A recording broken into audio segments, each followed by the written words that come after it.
बिस्मिल्लाहिर्रहमानिर्रहीम। अज़ीज़ तलबा, आज हम बियोलॉजी का इंट्रोडक्शन शुरू करते हैं। बियोलॉजी का पहला चैप्टर इंट्रोडक्शन टू बियोलॉजी, और इसमें तमाम जितनी भी ब्रांचेस हैं, बियोलॉजी का मीनिंग है, इसकी एक्सप्लेनेशन है, वो हम इंशाल्लाह डिस्कस करेंगे। तो मैं उम्मीद करता हूँ कि आप पूरी वीडियो को बगौर देखिएगा तो इंशाल्लाह बियोलॉजी के सारे कंसेप्ट आपको क्लियर हो जाएंगे। तो सबसे पहले हम आते हैं इसकी डेफिनेशन की तरफ। बियोलॉजी जो है ये ग्रीक वर्ड से माखूज है। ग्रीक दो अल्फाज का ये मुरक्कब होता है। एक लफ्ज़ है बायोस, बायोस, और दूसरा लफ्ज़ है लोगोस, बायोस और लोगोस। बायोस का मीनिंग होता है लाइफ यानी ज़िंदगी, और लोगोस का मतलब होता है स्टडी करना। स्टडी भी इसको कहते हैं, इसको थॉट भी कहते हैं, रीजनिंग भी कहते हैं। यानी थॉट और यानी सोच, और रीजनिंग यानी दलाइल देना, यानी ज़िंदगी के बारे में दलाइल को ढूंढना। तो स्टडी करना, थॉट, सोचना, और रीजनिंग किसके बारे में? ज़िंदगी के बारे में। तो जिन चीज़ों में भी ज़िंदगी पाई जाती है वो सारी बियोलॉजी के साथ रिलेट करती हैं। इसमें ह्यूमन बीइंग भी शामिल है, इसमें एनिमल्स भी शामिल हैं, इसमें इंसान भी शामिल है, और इसमें पौधे भी शामिल हैं, ये भी जानदार हैं, इसमें माइक्रो ऑर्गेनिज्म भी शामिल हैं। तो ये सारा कुछ जो है, जिन जिन चीज़ों में ज़िंदगी पाई जाती है वो बियोलॉजी की कहलाती है। बियोलॉजी में उसकी हम स्टडी करते हैं, यानी लाइफ की स्टडी करते हैं। अब एक सवाल पैदा होता है कि कुछ चीज़ें ऐसे भी हैं, जिस तरह दर्जे हरारत है, हमारी एनवायरनमेंट है, कि एनवायरनमेंट में एबायोटिक फैक्टर्स भी होते हैं जिनमें ज़िंदगी नहीं पाई जाती, तो उनका बियोलॉजी में हम क्यों स्टडी करते हैं? तो इसका जवाब बेटा ये है कि वो चीज़ें जो कि जानदार नहीं हैं, लेकिन बेजान चीज़ों का हम जब जानदार चीज़ों के साथ उसका रिलेशन देखते हैं, यानी उसका ताल्लुक़ देखते हैं कि किस तरह वो असरअंदाज होती हैं जानदारों की ज़िंदगी पे, तो वो सारी चीज़ें जो हैं वो बियोलॉजी के अंडर स्टडी की जाती हैं। तो ये होगी इसकी तारीफ़, इसकी डेफिनेशन होगी। तो उसके बाद फिर हम इसकी ब्रांचेस देखते हैं, मेन डिवीज़न देखते हैं। तो इसकी अगर हम मेन डिवीज़न देखें तो इसकी पहली जो डिवीज़न है वो है ज़ूलॉजी। ज़ूलॉजी, ये दो अल्फाज हैं, पहला लफ्ज़ है जू और दूसरा है लॉजी। जू का मतलब होता है एनिमल्स, एनिमल्स, और लॉजी का मतलब होता है स्टडी करना। यानी एनिमल्स की जो स्टडी होती है वो ज़ूलॉजी में की जाती है। यानी जितने भी जानवर हैं, जितने भी एनिमल्स हैं, उनकी स्टडी जो है वो किस में की जाती है? ज़ूलॉजी में की जाती है। और दूसरी जो है मेन डिवीज़न है बॉटनी। बॉटनी जो है ये कहा जाता है स्टडी ऑफ प्लांट्स। ये जितने भी प्लांट्स हैं, जितने भी पौधे हैं, उनकी स्टडी जो है वो बॉटनी में की जाती है। और जो तीसरी ब्रांच है, मेन डिवीज़न है बियोलॉजी की, उसको कहा जाता है उसको कहा जाता है माइक्रोबियोलॉजी। माइक्रोबियोलॉजी, जैसा कि नाम से जाहिर है, माइक्रो का मतलब होता है समाल चीज़ें जो होती हैं। माइक्रो दो लफ्ज़ से इस्तेमाल होते हैं, एक होती है माइक्रो, एक होता है मैक्रो। मैक्रो का मतलब होता है बड़ी चीज़ें, और माइक्रो का मतलब है छोटी चीज़ें। यानी जो छोटी चीज़ें हैं, माइक्रो ऑर्गेनिजम्स हैं, उनका तफसीली मुताला जो है वो इस हम माइक्रोबियोलॉजी में करते हैं। नेक्स्ट ब्रांच है बेटा मॉर्फोलॉजी। मॉर्फोलॉजी, मॉर्फोलॉजी जो है इसमें दो अल्फाज आपको नज़र आ रहे हैं। एक लफ्ज़ है मॉर्फ। मॉर्फ का मतलब होता है यानी स्ट्रक्चर और शेप। स्ट्रक्चर और शेप यानी जो शक्ल होती है किसी भी चीज़ की, या उसका जो ढांचा होता है या शेप होती है, उसको उसकी स्टडी करना। लॉजी का मतलब होता है स्टडी, और मॉर्फ का मतलब है स्ट्रक्चर और शेप। और ये स्ट्रक्चर या शेप जो है ये हम दो तरह की, इसकी मज़ीद आगे दो ब्रांचेस होती हैं। एक होती है एक्सटर्नल मॉर्फोलॉजी, एक्सटर्नल मॉर्फोलॉजी, और दूसरी होती है internal morphology, internal morphology. External morphology और इंटरनल मॉर्फोलॉजी में क्या फ़र्क है कि एक्सटर्नल, जैसा कि नाम से जाहिर है कि ये जो जानदारों की जो बाहरी शक्ल सूरत होती है, जो उनका अपर व्यू होता है, इसमें वो देखी जाती है। जिस तरह ह्यूमन बीइंग है, हमारी जो ज़ाहिरी शक्ल सूरत है, हमारी जो ज़ाहिरी जसामत है, एक्सटर्नल मार्फोलॉजी में हम वो देखते हैं कि हमारी जो किसी भी जानदार की जो ज़ाहिरी बनावट होती है वो इसमें देखी जाती है। जो इंटरनल मार्फोलॉजी होती है ये दरअसल जानदारों को डायसेक्ट करने के बाद उनकी जो इंटरनल आर्गन्स होते हैं, जिस तरह इंसान के अंदर जो है लीवर है, उसका हार्ट है, उसकी किडनी है, इस तरह इंटरनल आर्गन्स को देखना ये उसकी इंटरनल मार्फोलॉजी कहलाती है। उसके बाद नेक्स्ट है एनाटॉमी। एनाटॉमी ये दो अल्फाज हैं, एक है एना और दूसरा लफ्ज़ है टोमी। एना और टोमी। एना का मतलब होता है अपर, अप, और टोमी का मतलब होता है कटिंग। कटिंग यानी अपर वाले हिस्से को काट के देखना, यानी अपर कटिंग। किसी भी चीज़ की अपर कटिंग करने के बाद, उसको डायसेक्ट करने के बाद उसकी जो इंटरनल ऑर्गन्स होते हैं, इसको अगर देखा जाए तो वो एनाटॉमी कहलाती है। उसके बाद जो नेक्स्ट है वो है हिस्टोलॉजी।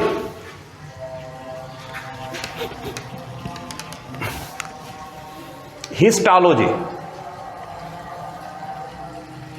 हिस्टोलॉजी बेटा जैसा कि नाम से जाहिर है ये लफ्ज़ है हिस्टा से माखूज है। हिस्टा का मतलब होता है टिश्यू। हिस्टा का क्या मानी होता है? टिश्यू। टिश्यू क्या होते हैं? टिश्यू को उर्दू में बाफ्त कहा जाता है और ये सेम सेल का ग्रुप होता है, यानी एक ही तरह के जो सेल्स होते हैं वो अगर सेम फंक्शन करें और वो मिलके टिश्यू बना देते हैं तो सेल जो है ये मिलके क्या बनाते हैं? टिश्यू बनाते हैं। तो इन टिश्यूज़ का जो मुताला है वो हिस्टोलॉजी में किया जाता है। उसके बाद नेक्स्ट है cell biology. Cell biology. Cell biology जैसा कि नाम से जाहिर है सेल जो है इसमें सेल की स्टडी की जाती है। सेल क्या चीज़ है? इसको खुलिया कहते हैं उर्दू में। खुलिया जो है ये स्ट्रक्चरल एंड फंक्शनल यूनिट है लाइफ का। ये किसी भी जानदार का स्ट्रक्चरल और फंक्शनल यूनिट है, यानी उसकी साख्त और फेल की बुनियादी इकाई है। खुलिये से ही ज़िंदगी तामीर होती है। जिस तरह ये इमारत है, इसकी बुनियाद क्या है? ईंट है। ये इमारत ईंट से मिलके बनी है। इसी तरह कोई भी जानदार है उसकी जो बुनियाद है, उसकी बुनियादी इकाई जो है वो सेल होती है। इसमें सेल और सेल के अंदर पाए जाने वाले जो ऑर्गेनिल्स होते हैं, फ़र्ज़ करें ये जानवर का सेल है, इसके ये न्यूक्लियस है और यहाँ मुख्तलिफ ऑर्गन्स पाए जाएंगे, ऑर्गेनिल्स पाए जाएंगे जिनको उज़विये कहा जाता है उर्दू में, और जिसमें राइबोसोम्स भी हैं, जिसमें एंडोप्लाज्मिक रेटिकुलम भी हैं, जिसमें गोल्गी बॉडीज़ भी हैं। तो उन तमाम ऑर्गेनिल्स का मुताला जो है सेल का और सेल ऑर्गेनिल्स का जो स्टडी की जाती है वो सेल बायोलॉजी में की जाती है।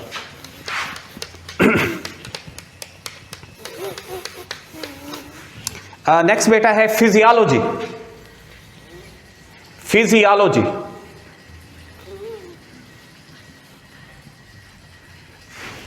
फिजियोलॉजी से मुराद है स्टडी ऑफ फंक्शंस। फिजियो कहते हैं फंक्शंस को, यानी अफ़आल को। फंक्शंस को यानी अफ़आल को, यानी मुख्तलिफ जानदार हैं, उनके मुख्तलिफ ऑर्गन्स हैं और वो कौन सा फंक्शन परफॉर्म करते हैं। मिसाल के तौर पे हमारा दिल का क्या फंक्शन है, हमारे किडनी का क्या फंक्शन है, हमारे स्टोमक का क्या फंक्शन है, हमारी आंखों का क्या फंक्शन है, हमारे एयर का क्या फंक्शन है। इसी तरह जो मुख्तलिफ जानदार हैं, जिस तरह पौधे हैं, पौधों की जड़ों का क्या फंक्शन है, उनकी रूट्स का क्या फंक्शन है, उनके स्टेम का क्या फंक्शन है, उनके लीव्स का क्या फंक्शन है, तो इसको कहा जाता है फिजियोलॉजी।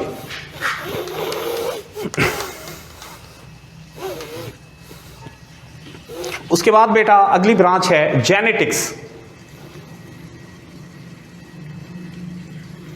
जेनेटिक्स जैसा कि नाम से जाहिर है ये लफ्ज़ जीन से माखूज है। जीन क्या होते हैं? जीन हेरिडिटरी जो मटेरियल होता है उसका बुनियादी यूनिट होता है, यानी जीन ये हेरिडिटरी मटेरियल जो है उसकी बेसिक यूनिट जीन है। अब जीन्स क्या होते हैं? जीन की जो स्टडी की जाती है कि जेनेटिकली कोई जानदार किन चीज़ों से कैसे कैसे जीन जेनेटिक उसका मेकअप कैसे है। तो इसमें जेनेटिक्स में जो वरासी खसूसियात होती हैं जिनको ट्रेट्स कहा जाता है, TRAITS ट्रेट्स, उनकी मुंतकिली यानी उसके ट्रांसफ़र होने को पेरेंट्स से, यानी पेरेंट्स से वालिदैन से ऑफ स्प्रिंग्स में, ऑफ स्प्रिंग्स का मतलब है बच्चों में, वरासी खसूसियात या ट्रेड्स किस तरह मुंतकिल होती हैं, तो इसका बुनियादी ज़िम्मेदार जो है वो जीन होता है। तो जीन और जेनेटिक खसूसियात, जेनेटिक प्रॉपर्टीज़ जिनको ट्रेड्स कहा जाता है कि वो पेरेंट्स से ऑफ स्प्रिंग्स में, औलाद में किस तरह मुंतकिल होती हैं। तो इस तमाम चीज़ों का मुताला जो है वो जेनेटिक्स में हम करते हैं।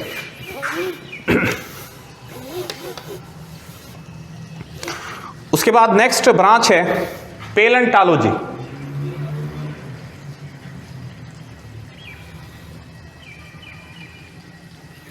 पेलेंटोलॉजी का मतलब ये होता है, पेलन का मतलब होता है फोसिल्स।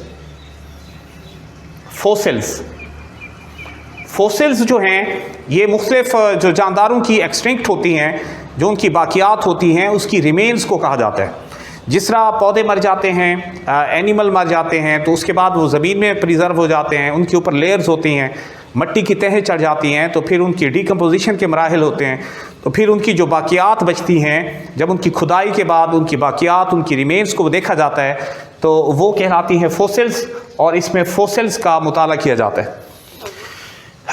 उसके बाद बेटा है, उसके बाद नेक्स्ट बेटा है सोशियोबायोलॉजी। SOCIOBIOLOGY, सोशियोबायोलॉजी। जैसा कि नाम से जाहिर है, सोशो का मतलब होता है सोशल, यानी सोसाइटी, यानी सोसाइटी का जानदार किस तरह इफ़ेक्ट करते हैं सोसाइटी पे, सोसाइटी का क्या रिलेशन है ऑर्गेनिजम्स के साथ, जानदारों के साथ, लाइफ के साथ। तो इसमें सारे एस्पेक्ट्स जो हैं सोसाइटी के देखे जाते हैं। तो उसके बाद नेक्स्ट है एनवायरमेंटल बायोलॉजी।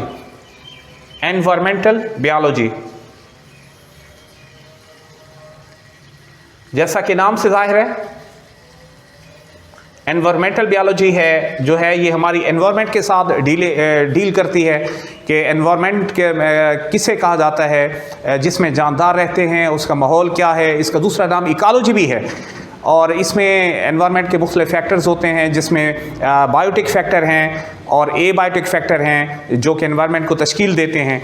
तो इसमें सारी एनवायरनमेंट के बारे में डिस्कशन की जाती है। उसके बाद बेटा है बायोटेक्नोलॉजी।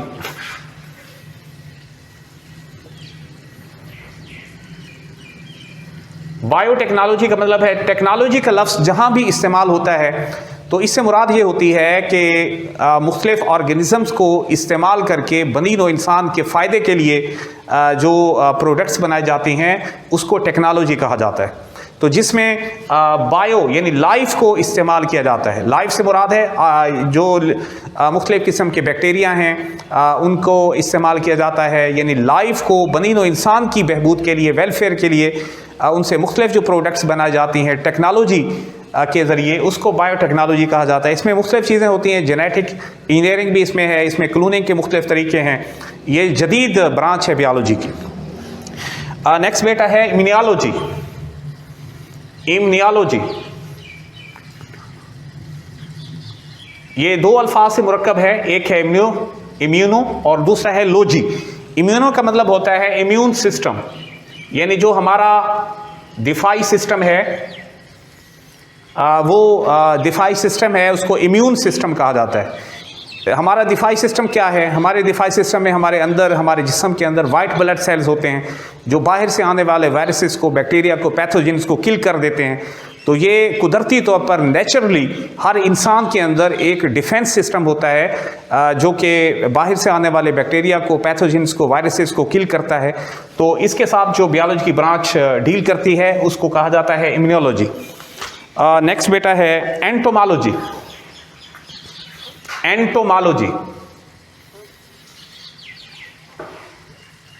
एंटोमोलॉजी का मतलब होता है, एंटोमोलॉजी का मतलब है कि इंसेक्ट्स की स्टडी। इंसेक्ट्स यानी हशरात, यानी जो छोटे जानदार हैं, जो इंसेक्ट्स होते हैं, कीड़े मकोड़े होते हैं, तितलियां होती हैं, बटरफ्लाइज होती हैं। तो इन तमाम का जो स्टडी की जाती है वो इसमें एंटोमोलॉजी में की जाती है। उसके बाद नेक्स्ट बेटा है फार्माकोलॉजी। फार्मा